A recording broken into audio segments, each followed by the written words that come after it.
পদত্যাগ করছেন অন্তর্বর্তী সরকার প্রধান ডক্টর মোহাম্মদ ইউনূস। বাংলাপুরে ছাড়খার, ইউনূস তুই গদি ছাড়, এ ধরনের স্লোগান খুব শীঘ্রই আপনারা বাংলাদেশের মাটিতে দেখতে পারবেন। এই কঠিন পরিস্থিতিতে আরো ব্যাপকভাবে জামাত নির্ভর হয়ে পড়েছে ডক্টর ইউনূস সরকার। জামাতের প্রশংসায় পঞ্চমুখ ইউনূস সরকার। আমি ডক্টর শফিকুর রহমানকে নিয়ে ডক্টর মোহাম্মদ ইউনূসের সচিব শফিকুল আলমের লেখা নিয়ে এখন রাজনীতির মাঠে চলছে পর্যালোচনা। শফিকুল আলম এমনভাবেই লিখেছেন ডক্টর শফিকুর রহমান সম্পর্কে যে উনি এক মহান রাজনীতিবিদ।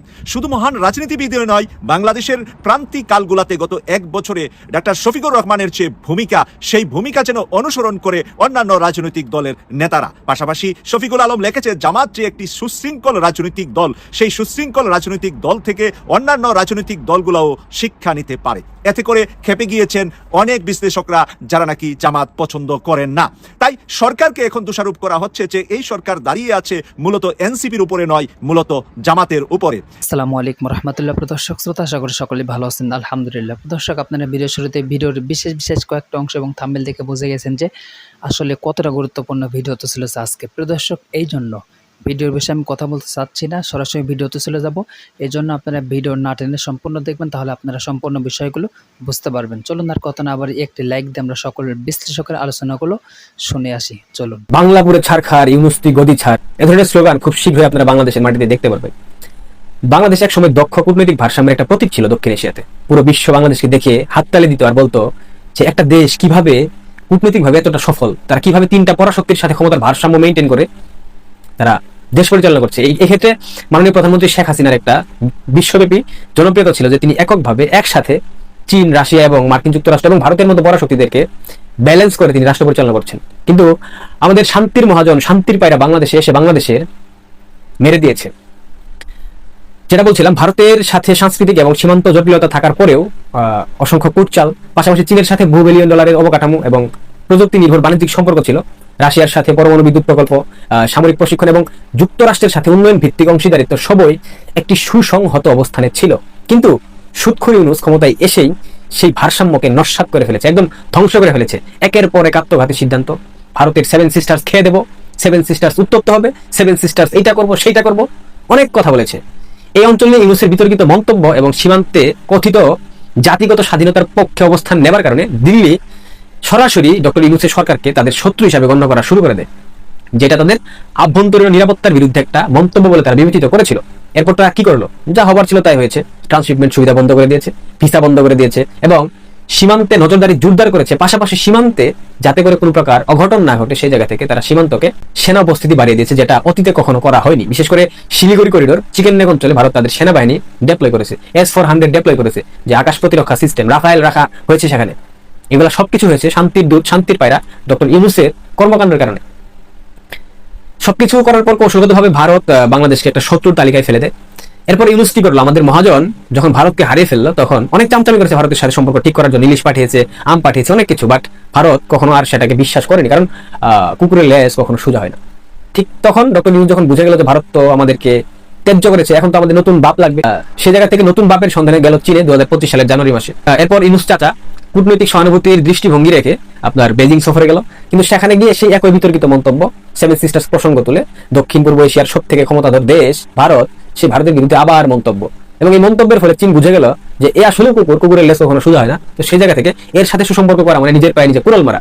চীন কিন্তু অনেক কৌশলী একটা রাষ্ট্র, এরা কখনো ব্যবসার ঊর্ধ্বে কোনো কিছুকে চিন্তা করতে পারে না। অর্থাৎ চীন যাদের সাথে সম্পর্ক করবে কিংবা যাদের দেশে বিনিয়োগ করবে সেখান থেকে ডাবল বেনিফিট তোলার জন্য বিনিয়োগ করবে। ফ্রি চীন কাউকে কিছুতে 1 পয়সার সহায়তাও দেয় না। এরপর কি হলো, ডক্টর ইউনূস আন্তর্জাতিক মিডিয়া থেকে শুরু করে বাংলাদেশের মিডিয়া, পাশাপাশি ভারতের একাধিক আন্তর্জাতিক লেভেলের মিডিয়ার ক্ষোভের মুখে পড়ে গেল। আপনারা জানেন চীন বাংলাদেশকে বেল্ট অ্যান্ড রোড ইনিশিয়েটিভের একাধিক প্রকল্প থেকে সরিয়ে ফেলেছে এই মন্তব্যের পর। চীন সফরের পর ইউনূসের সড়ক, বন্দর, রেল প্রকল্পে অর্থায়ন স্থগিত করে দিয়েছে এবং স্টেট কাউন্সিল পর্যায়ে বাংলাদেশের উপর সন্দেহ প্রকাশ করে। যখন তারা জানতে পারে ইউনূস সরকার যুক্তরাষ্ট্রের সাথে একাধিক চুক্তিতে স্বাক্ষর করেছে, NDA নন ডিসক্লোজার যে এগ্রিমেন্ট গুলো রয়েছে সেগুলো, যুক্তরাষ্ট্রের সাথে করা LSA logistic support agreement, ACSA এবং সাইবার ডাটা ট্রিটি এবং সামরিক সরঞ্জাম চুক্তিগুলোর অর্থ শুধুমাত্র প্রতিরক্ষা খাতে নয়, কিন্তু এগুলা চীনের দৃষ্টিতে এক ধরনের কৌশলগত মিথ্যাচার। কারণ চীনের সাথে আগের চুক্তিগুলোতে বাংলাদেশের অবস্থান ছিল নিরপেক্ষ এবং স্বাধীন। কিন্তু এখন এসব যুক্তরাষ্ট্রীয় প্রতিরক্ষা কাঠামোতে অংশগ্রহণ করার অর্থ হলো চীনের সাথে পূর্ববর্তী যতগুলা চুক্তি ছিল, যতগুলো অর্থনৈতিক সম্পর্ক ছিল, সামরিক সহযোগিতা ছিল, সবকিছু সক্রিয়ভাবে বাতিল করা, এবং এটা বিবেচনা করা যায় যে বাতিল হয়ে গেছে, কারণ যুক্তরাষ্ট্রের শর্তগুলোর মধ্যেই রয়েছে চীনের সাথে সব ধরনের সম্পর্ক বাতিল করতে হবে। তার মানে বাংলাদেশ আর্মি এবং বাংলাদেশ ইন্টেলিজেন্স যে চীনের লজিস্টিক সাপোর্টগুলো ব্যবহার করতো সেগুলো আলটিমেটলি বাতিল হয়ে গেল। এটাকে চীন চেয়ে দেখবে আপনার মনে হয়? কখনোই না। এবং এটার প্রতিঘাত কতটা ভয়াবহ হবে খুব শীঘ্রই দেখতে পারবেন। দক্ষিণ এশিয়ার ছোট্ট একটা রাষ্ট্র চীনের সাথে পাঙ্গা নিয়ে রাষ্ট্র পরিচালনা করা ডক্টর মোহাম্মদ ইউনূসের মতো সুদখোরের পক্ষে পসিবল না। চীন সবসময় একটা জিনিস সবসময় মেনে চলে, তার বন্ধু রাষ্ট্রগুলোর ন্যূনতম শর্ত হিসাবে সার্বভৌমত্বের প্রতি শ্রদ্ধা এবং ভৌগোলিক নিরাপত্তা সবসময় গুরুত্ব দিয়ে দেখে, যেটা ইউনূস সরকার নিজের হাতে আমেরিকার কাছে সঁপে দিয়েছে, একদম বিসর্জন দিয়েছে। ফলে বাংলাদেশ এখন শুধুমাত্র ভারত নয়, চীনকেও কৌশলগতভাবে হারিয়ে ফেললো। অন্যদিকে রাশিয়া অবশিষ্ট থাকে, যে বরাবরই ভারতের কৌশলগত অংশীদার মিত্র এবং চীনের ঘনিষ্ঠ মিত্র। তারা কখনোই এমন কোন রাষ্ট্রের সাথে সম্পর্ক করবে না কিংবা পাশে থাকবে না যারা একই সাথে এই দুই শক্তি অর্থাৎ চীন, রাশিয়া এবং ভারত, এই তিন শক্তির প্রতিপক্ষ মার্কিনীদের হাতে নিজেদের দেশের ভূখণ্ড সঁপে দেয়, মার্কিনীদের ঘাঁটি করার জন্য অনুমতি প্রদান করে। ফলে রাশিয়া ইতিমধ্যে পরমাণু প্রকল্পে ধীরগতি এনে ফেলেছে। এবং আপনারা জানেন রাশিয়ার সাথে বাংলাদেশ আওয়ামী লীগের একটা কৌশলগত মিত্রতা রয়েছে সেই 71 সাল থেকেই। তো সেই বন্ধুত্বের একটা জায়গা রাশিয়া এখন অবশিষ্ট রেখেছে। এরপর সামরিক প্রশিক্ষণ হ্রাস করে ফেলেছে রাশিয়া, এবং কূটনৈতিক পর্যায়ে বাংলাদেশ বিষয়ে কোনো স্পষ্ট অবস্থান তারা নিচ্ছে না। এক কথায় বাংলাদেশ হয়ে পড়েছে বন্ধুহীন। ভারত, চীন, রাশিয়া তিন পরাশক্তি তাকে কৌশলগত বিশ্বাসঘাতক হিসেবে আখ্যা দিয়েছে, বিবেচনা করছে। অন্যদিকে যুক্তরাষ্ট্র তো সোনাই সোহাগা পেয়েছে, ভৌগোলিকভাবে চীন ও ভারতের মাঝখানে একটি প্রক্সি কমান্ড পোস্ট করেছে। কিন্তু বাংলাদেশ কি পেয়েছে ভাই? কিছু পেয়েছে? কিচ্ছু পায়নি। পেয়েছে টুকটাক লুক দেখানো কিছু বিষয়, যেগুলো ডক্টর ইউনূস গর্ব করে বলছে another achievement, another win, another fuck up. পেয়েছে কি? কিছু প্রতিশ্রুতি, কিছু করসার, কিছু সফটওয়্যার ও ইন্টেলিজেন্স শেয়ারিং, যার বিনিময়ে হারিয়েছে নিজস্বতা, কৌশলগত স্বাধীনতা, এবং সব থেকে গুরুত্বপূর্ণ যেটা, আমাদের প্রতিবেশী তিনজন মিত্রের আস্থা এবং ভরসার জায়গাটুকু ধ্বংস করে ফেলেছে। ফলে বাংলাদেশ এখন যে দুঃসময়ের দ্বার প্রান্তে দাঁড়িয়ে আছে, তার শুধুমাত্র রাজনৈতিক ভাবে সীমাবদ্ধ থাকবে না। এটা সামনের দিন হবে অর্থনৈতিক, এরপর হবে ভূরাজনৈতিক, এরপর হবে খাদ্য নিরাপত্তার হুমকি। এক যৌথ সংকটের মধ্যে পড়ে যাবে ভয়াবহ পরিস্থিতিতে। বাংলাদেশে মূল্যস্ফীতি বাড়বে, খাদ্য ঘাটতি দেখা দেবে। জামাত আমির ডক্টর শফিকুর রহমানকে নিয়ে ডক্টর মোহাম্মদ ইউনূসের সচিব শফিকুল আলমের লেখা নিয়ে এখন রাজনীতির মাঠে চলছে পর্যালোচনা। শফিকুল আলম এমনভাবেই লিখেছেন ডক্টর শফিকুর রহমান সম্পর্কে যে উনি এক মহান রাজনীতিবিদ। শুধু মহান রাজনীতিবিদ নয়, বাংলাদেশের প্রান্তিকালগুলাতে গত এক বছরে ডক্টর শফিকুর রহমানের যে ভূমিকা, সেই ভূমিকা যেন অনুসরণ করে অন্যান্য রাজনৈতিক দলের নেতারা। পাশাপাশি শফিকুল আলম লিখেছে জামাত যে একটি সুশৃঙ্খল রাজনৈতিক দল, সেই সুশৃঙ্খল রাজনৈতিক দল থেকে অন্যান্য রাজনৈতিক দলগুলোও শিক্ষা নিতে পারে। এতে করে খেপে গিয়েছেন অনেক বিশ্লেষকরা, যারা নাকি জামাত পছন্দ করেন না। তাই সরকারকে এখন দোষারোপ করা হচ্ছে যে এই সরকার দাঁড়িয়ে আছে মূলত এনসিপির উপরে নয়, মূলত জামাতের উপরে। যদিও মানুষ প্রথম দিকে বলা শুরু করেছিলেন যে এনসিপি দলটা হচ্ছে ডক্টর মোহাম্মদ ইউনূসের পরিচালিত রাজনৈতিক দল। এখন ইউনূসের রাজনৈতিক দল এনসিপি থেকে মুখ ফিরিয়ে ডক্টর মোহাম্মদ ইউনূস কি জামাতের দিকে ঝুঁকে গিয়েছেন কিনা, বা জামাত এখন উনি বেশি পছন্দ করেন কিনা, এই কথার বিশ্লেষণই এখন চলছে মিডিয়া পাড়ায়। প্রদর্শক টকশো সহ শুরু করে বিভিন্ন পত্রপত্রিকা, ইউটিউব চ্যানেলে বিভিন্ন জায়গায় এই আলোচনা চলছে। শফিকুল আলম যা বলেছেন যে ডক্টর শফিকুর রহমান, আমরা যেটুকু দেখছি যে উনি যে বিচক্ষণ রাজনীতিবিদ, উনি যে মেধা প্রজ্ঞাশীল একজন ব্যক্তি, এই মুহূর্তে বাংলাদেশের রাজনীতিতে, রাষ্ট্র পরিচালনায়, রাষ্ট্র চলার জন্য উনার সুস্থতা কামনা করছেন, এবং উনি যেন দ্রুত রাজনীতির মাঠে ফেরত আসতে পারেন, সেই কথাও শফিকুল আলম লিখেছেন। একদিকে ডক্টর শফিকুর রহমান, আরেকদিকে আমাদের প্রধান উপদেষ্টার প্রধান সচিব শফিকুল আলম, যে নাকি সবসময় মিডিয়াতে প্রেস সচিব হিসাবে আমরা শফিকুল আলমকে চিনি। শফিকুল আলমের শুরুতে শফিকুল আলমকে নিয়ে আলোচনা, পর্যালোচনা, বিভিন্ন ধরনের মন্তব্য আমরা পেয়েছিলাম, আমরা করেছিলাম। আজকের এই মন্তব্যে কি উল্টা ঘুরে গেলেন শফিকুল আলম জামাতের দিকে, নাকি এটা সে জামাতকে এই কথা বলে টাইমলাইনে আসার জন্য, মানুষের চোখের সামনে আসার জন্য, মানুষের কাছে প্রিয় পাত্র হওয়ার জন্য এই কথা বলছেন? একদিকে যেমন শফিকুল আলম প্রিয় হচ্ছেন জামাত সমর্থিত মানুষদের কাছে, অপরদিকে কিন্তু কঠিন থেকে কঠিন সমালোচিত হবেন বাংলাদেশের অন্যান্য সকল রাজনৈতিক দলের কাছে। এটা তিনি জেনে শুনে বুঝেই কিন্তু কথাটা বলেছেন। শোনা গিয়েছে যে শফিকুল আলম কাছের থেকে কয়েকটা জিনিস দেখেছেন ডাক্তার শফিকুর রহমানের। এক নম্বর, সেনাপ্রধানের সাথে যখন ডক্টর মোহাম্মদ ইউনূসের একটি দূরত্ব বেড়েছিল, সেই দূরত্বের পরে ডক্টর মোহাম্মদ ইউনূস পদত্যাগের সিদ্ধান্ত নিয়েছেন বলে সোশ্যাল মিডিয়ায় প্রচুর এবং মেইনস্ট্রিম মিডিয়া সহ প্রচুর লেখালেখি এবং কথাবার্তা চলছিল। দফায় দফায় মিটিং হচ্ছিল। একটি মিটিং করেছিলেন ডাক্তার শফিকুর রহমান। এই মিটিংটা নিয়ে আরও আছে আলোচনা।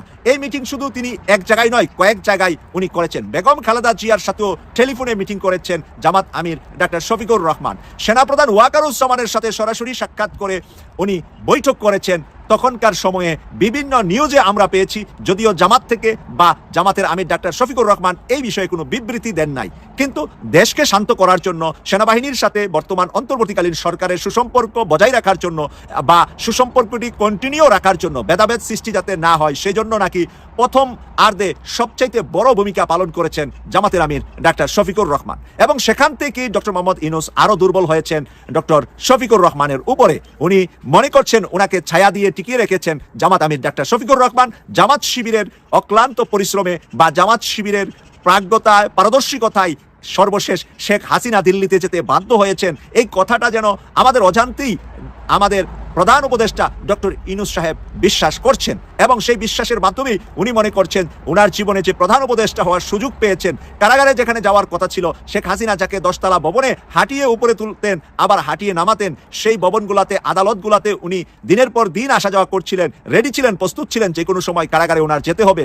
আর সেই জায়গা থেকে উনি বাংলাদেশের সর্বোচ্চ সম্মান, এবং যে ওনাকে কারাগারে নিতে চেয়েছে সে হচ্ছে সর্বোচ্চ অসম্মানের অধিকারী, সেই নিকৃষ্ট শেখ হাসিনাকে দিল্লিতে পাঠিয়ে আর উনি প্যারিস থেকে এসে বাংলাদেশে যে প্রধান উপদেষ্টা হয়েছেন তার কৃতিত্বের সবটুকুই বোঝা যাচ্ছে যে ডক্টর শফিকুর রহমানকে দিতে যাচ্ছে ডক্টর মোহাম্মদ ইউনূস। প্রিয় দর্শক, আমরা ডক্টর মোহাম্মদ ইউনূস এখন ইউনাইটেড হাসপাতালে, ওনার গতকাল ওপেন হার্ট সার্জারি হয়েছে। দেশব্যাপী ওনার জন্য দোয়া, আন্তরিকতা, ভালোবাসা, সরকারের পক্ষ থেকে খোঁজখবর নেওয়া থেকে শুরু করে সকল রাজনীতিবিদরাই ওনার খোঁজখবর নিচ্ছেন। বেগম খালেদা জিয়া ওনার খোঁজখবর নিয়েছেন।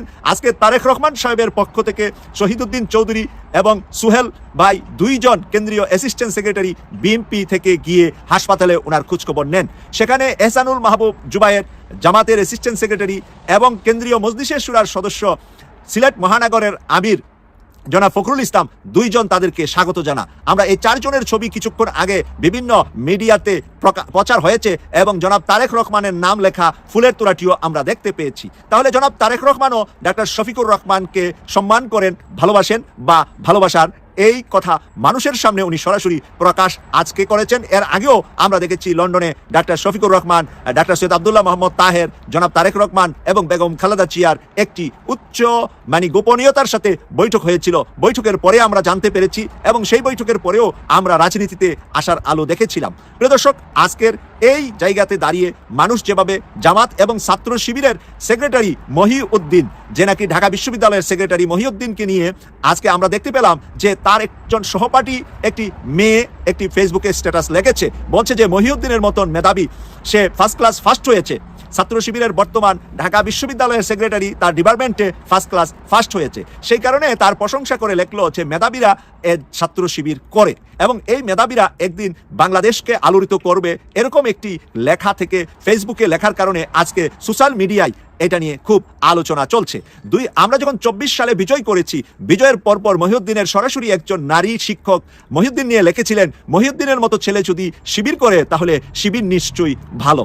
আপনাদের কথাটা মনে আছে যে 1 বছর আনুমানিক আগে শেখ হাসিনা চলে যাওয়ার পরে এমন একটি কথা মহিউদ্দিনের শিক্ষক, ডিপার্টমেন্টের একজন নারী শিক্ষক এবং যেই দুইজন নারী, গতকাল যেই মেয়েটি তার ক্লাসমেট, তারা দুইজনের ভিতরে কোনো শিবির জামাতের চিহ্ন বা পরিচয় কিন্তু নাই। তাদের পোশাক আশাক চলাফেরা অত্যাধুনিক, যেটা ছাত্রলীগ অথবা ছাত্র দলের সাথে যায়। আর সেটা সেই নারীরা কেন শিবিরের প্রশংসা, মহিউদ্দিনের প্রশংসা, মহিউদ্দিন আগামীতে বড় মাপের রাজনীতিবিদ হবে এবং সে অনেক শান্ত শিষ্ট, মেয়েরা উত্তপ্ত করার চেষ্টা করে বা মেয়েরা বিভিন্ন ধরনের কথাবার্তা বললেও সে একটা শান্ত হাসি দিয়ে ক্লাস থেকে চলে যেতেন, কখনো কারো প্রতি বিরক্ত হতেন না। মহিউদ্দিন কাউকে শক্ত করে কখনো কথা বলেননি, সবার সাথে তার নম্রতা, ভদ্রতা। ঢাকা বিশ্ববিদ্যালয়ে আগামী ডাকসু নির্বাচনে সে হয়তোবা জিএস অথবা এজিএস প্রার্থী হতে পারে বলে। এই কঠিন পরিস্থিতিতে আরো ব্যাপকভাবে জামাত নির্ভর হয়ে পড়েছে ডক্টর ইউনূস সরকার। জামাতের প্রশংসায় পঞ্চমুখ ইউনূস সরকার। দর্শক, দুইটা দিক। রাজনীতি এতটা সরল নয়।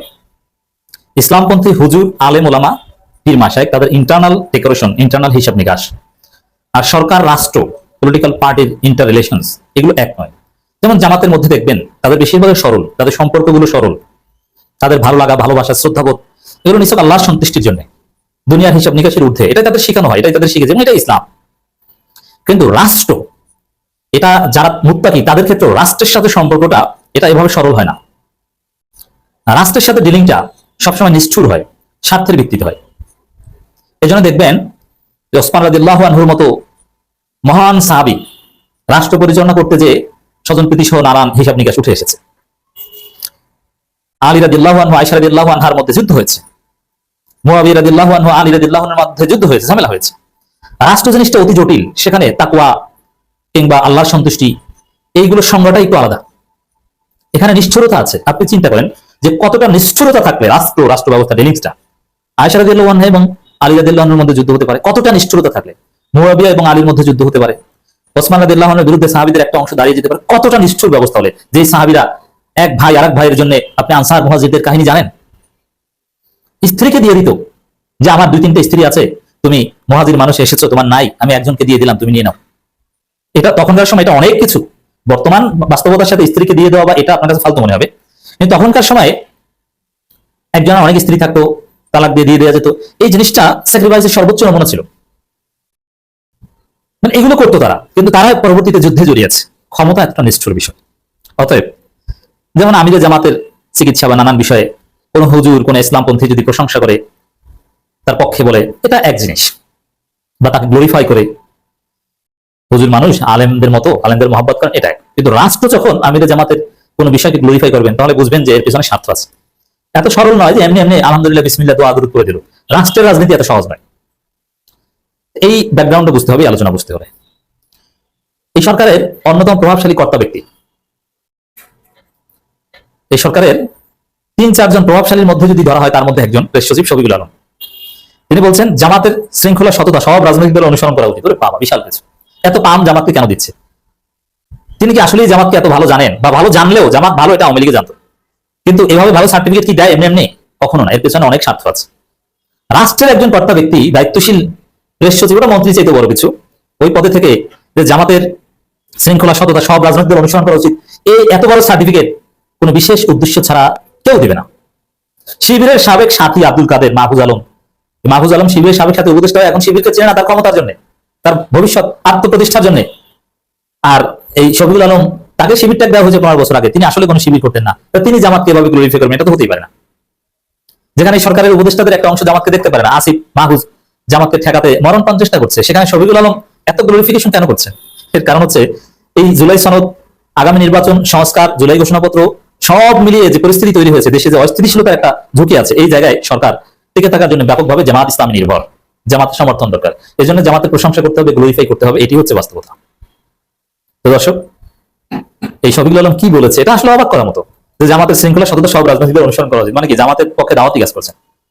রিপোর্টে লিখতে পারবেন যে আমি দাওয়াতি কাজের জন্য এই কটা কথা বলেছি। রাজনৈতিক দল হিসেবে জামাত ইসলামের শৃঙ্খলা ও সততা সুনাম বজায় রেখেছে। অনেকেই দেখবেন যে খেপবে, বলবে যা সব দলের অনুসরণ করা উচিত বলে মন্তব্য করেছেন প্রধান উপদেষ্টা প্রেস সচিব শফিকুল আলম। নিজ ভেরিফাইড আইডিতে জামাতের আমিরকে নিয়ে একটি পোস্টে তিনি কথা বলেন। এই সময় জামাতের আমিরের নেতৃত্বে ঘোষী ঘোষণা করেন প্রেস সচিব। জামাতের আমির বাংলাদেশে চিকিৎসা করে, ওপেন হার্ট সার্জারি করে যে প্রশংসা পেয়েছেন, ঠিক আছে, এটা প্রশংসা করা যায়, কিন্তু রাষ্ট্র দেখতে যাবে, ধন্যবাদ জানাবে, কিন্তু এইভাবে প্রশংসা করবে না কোনো বিশেষ স্বার্থ ছাড়া। আর যদি করো, সেটা শুধু আমিরে জামাতকে করবেন, টোটাল জামাত ইসলামীকে একদম আকাশে উঠিয়ে দেওয়া বিশেষ কোনো উদ্দেশ্য আছে, নইলে এটা করতেন না। তবে হ্যাঁ, জামাতকে পাম দেওয়ার জন্য হোক, এই পয়েন্টগুলো বলতে হচ্ছে, এটা জামাতের আরেক অর্জন। জামাতের এই দিকটা আসলে ভালোভাবে জামাত ব্র্যান্ডিং করতে পেরেছে, মার্কেটিং করতে পেরেছে বলে জামাতের প্রশংসা করতে হলে এখন এই পয়েন্টগুলো নিয়ে আসতে হয়। তো দর্শক, শুধু এটা না, এই শফিকুল আলম শিবিরের প্রোগ্রামে গিয়েছেন, সাইমুমের ফিতা কেটে উদ্বোধন করেছেন শিবির নেতাদের সাথে। এইসব প্রোগ্রামে যে কেউ, এটা আসিফ মাহফুজও যেতে পারে, শিবির বিদ্বেষী হলো, কিন্তু সেখানে যে বয়ান হাজির করলেন, ৭১-এর চাইতে ২৪কে বড় করে দেখালেন, এবং শিবিরের ন্যারেটিভকে যেভাবে তিনি অ্যাপ্রিসিয়েট করলেন, এটা অনেকের গা জ্বলবে। এটা করার কথা না বিশেষ কোনো উদ্দেশ্য ছাড়া। মানে জামাত শিবিরকে দরকার এখন সরকারের, অতএব তাদেরকে খুশি রাখার জন্য যা বলার, যা দরকার সেটা করছে, এটা হচ্ছে বাস্তবতা। আবার তাকে শিবির ট্যাগ দেওয়া হয়েছিল, এই কথা বলা হয়েছে, এটাও তাৎপর্য আছে। এটা না বললেও তো পারতেন, এতদিন বলেন, এখন কেন বলছেন? মানে শিবিরকে পাম দেওয়া দরকার, শিবিরকে দরকার। কারণ বাংলাদেশে জামাত শিবির এই সরকারকে যদি সমর্থন করে, এই সরকার অনেক বড় বড় বিপদ থেকে অতীতের মতো বাঁচতে পারবে। কিন্তু এখন জামাত একটু আঙ্গুল বাঁকা করেছে, যার ফলে এখন জামাতকে খুশি করা দরকার। এতদিন জামাতকে খুশি করা ছাড়াই জামাতের সমর্থন পেত, এখন খুশি করা ছাড়া পাবে না, এটা মনে করছে তারা। শফিকুল আলম বলেন, হার্ট সার্জারি পর বিশেষ করে শফিকুর রহমান ভাইকে নিয়ে ভাবছি, এবং সালাত ও দোয়ায় তার জন্য প্রার্থনা করছি। কি মহান ব্যক্তি! আসলে কি শফিকুল আলম এত সরল যে সালাত ও দোয়ায় তার জন্য দোয়া করবেন, বা এত মানে সিম্পল বিষয়টা না। এটা পলিটিক্যাল, তার এই যে সালাদ দোয়া, এটা একদম স্বতঃস্ফূর্ত হুজুরদের মতো না, এর কোনো রাজনৈতিক উদ্দেশ্য আছে, মোটিভ আছে। শফিকুল আলম জনগণের গভীর অনিশ্চয়তার সময় তার শান্ত নেতৃত্ব সংস্কার প্রক্রিয়ায় গঠনমূলকভাবে যুক্ত হওয়ার সদিচ্ছা বিশেষভাবে লক্ষণীয়। তার নেতৃত্বে জামাত অভ্যন্তরীণ শৃঙ্খলা সততার জন্য সুনাম বজায় রাখছে, যা শব্দের অনুসরণ করা উচিত। তিনি যেন দ্রুত সুস্থ হয়ে ওঠেন এই প্রার্থনাই করছি। প্রিয় দর্শক, আপনারা একে একে সকল বিশ্লেষকের আলোচনা শুনলেন, অবশ্যই আপনারা বুঝতে পারছেন আসলে কতটা গুরুত্বপূর্ণ নিউজ ছিল। প্রিয় দর্শক, ডক্টর শফিকুর রহমান, তার রাজনীতি সকলের কাছেই পছন্দ। প্রিয় দর্শক, আসলে কোরআন হাদিস দিয়ে রাজনীতি করলে অবশ্যই সকলের কাছে পছন্দ হবেই, এটাই বাস্তবতা। প্রিয় দর্শক, আপনারা এখান থেকে কি বুঝলেন, কে জানলেন, অবশ্যই কমেন্টে জানিয়ে দিবেন। আরও এরকম নিত্য নতুন আপডেট নিউজ পেতে আমাদের এই চ্যানেলটি সাবস্ক্রাইব করে পাশে থাকবেন। ধন্যবাদ।